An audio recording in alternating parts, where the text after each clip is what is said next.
یعنی بسا اوقات لوگوں کو یہ خیال پیدا ہوتا ہے کہ بھئی فلاں شخص ہے وہ بڑا پرلے درجے کا نافرمان ہے، فاسق ہے اور فسق و فجور میں مبتلا ہے، لیکن اللہ میاں دے جا رہے ہیں اس کو، مال بھی دوسروں سے زیادہ مل رہا ہے، اولاد بھی زیادہ ملی ہوئی ہے، تو دل میں یہ خیال پیدا ہوتا ہے کہ باوجود اس کے نافرمانیوں کے یہ اتنا خوشحال ہے۔ تو اللہ تبارک و تعالیٰ اس شبے کا جواب کئی آیتوں میں دیا اللہ تعالیٰ نے، اس میں سے ایک آیت یہ کہ ان کے اموال اور اولاد تمہیں تعجب میں نہ ڈالیں، انما یرید اللہ ان یعذبہم بہا فی الدنیا، اللہ تعالیٰ تو یہ چاہتا ہے کہ ان کو انہی اموال اور اولاد کے ذریعے عذاب میں مبتلا کرے، دنیا ہی میں، یعنی ایک تو ان کی نافرمانی کا عذاب آخرت میں ہوگا وہ اپنی جگہ، لیکن اللہ تبارک و تعالیٰ ان کے لیے اس ظاہری شان و شوکت اور مال و دولت کو دنیا ہی میں عذاب بنا دیتا۔ دنیا میں عذاب کیسے بنا دیتا ہے؟ اس کی ایک شکل تو یہ ہے کہ یہ مال و دولت اور اپنی اولاد کی وجہ سے تکبر میں مبتلا ہوتے ہیں، تکبر میں مبتلا ہو کر ان کے اندر ایک ایسی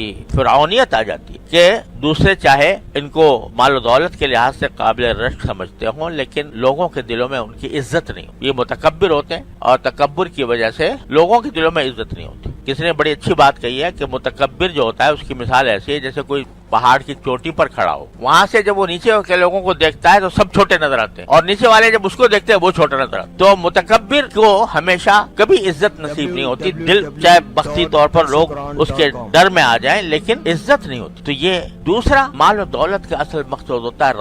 راحت حاصل ہو۔ جب آدمی دن رات اسی فکر میں لگا رہتا ہے کہ میرا مال اور بڑھے اور بڑھے اور بڑھے، تو یہ چیز اس کی نیندیں حرام کر دیتی، یہ چیز اس کو اپنے اولاد سے بھی غافل کر دیتی۔ آج دیکھو لوگ بڑے فخر سے کہتے ہیں میرا بیٹا فلاں ملک کے اندر ہے،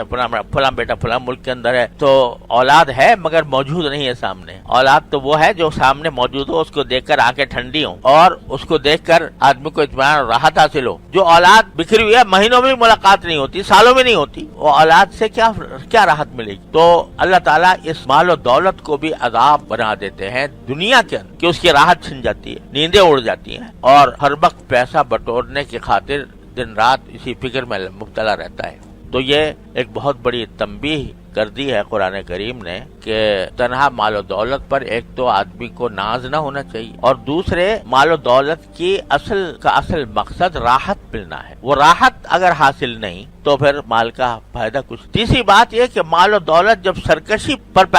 پیدا کر دیتا ہے تو اللہ تعالیٰ کے احکام سے انسان دور چلا جاتا ہے، اس کے لیے وہ مال و دولت آخرت میں عذاب بن کر آئے گا۔ اس لیے فرمایا کہ اللہ تعالیٰ یہ چاہتا ہے کہ اسی مال و دولت اور اولاد کے ذریعے ان کو عذاب میں ڈالے دنیا ہی کے اندر، وَتَزْهَقَ أَنفُسُهُمْ وَهُمْ كَافِرُونَ، اور ان کی جان بھی کفری کی حالت میں نکلے۔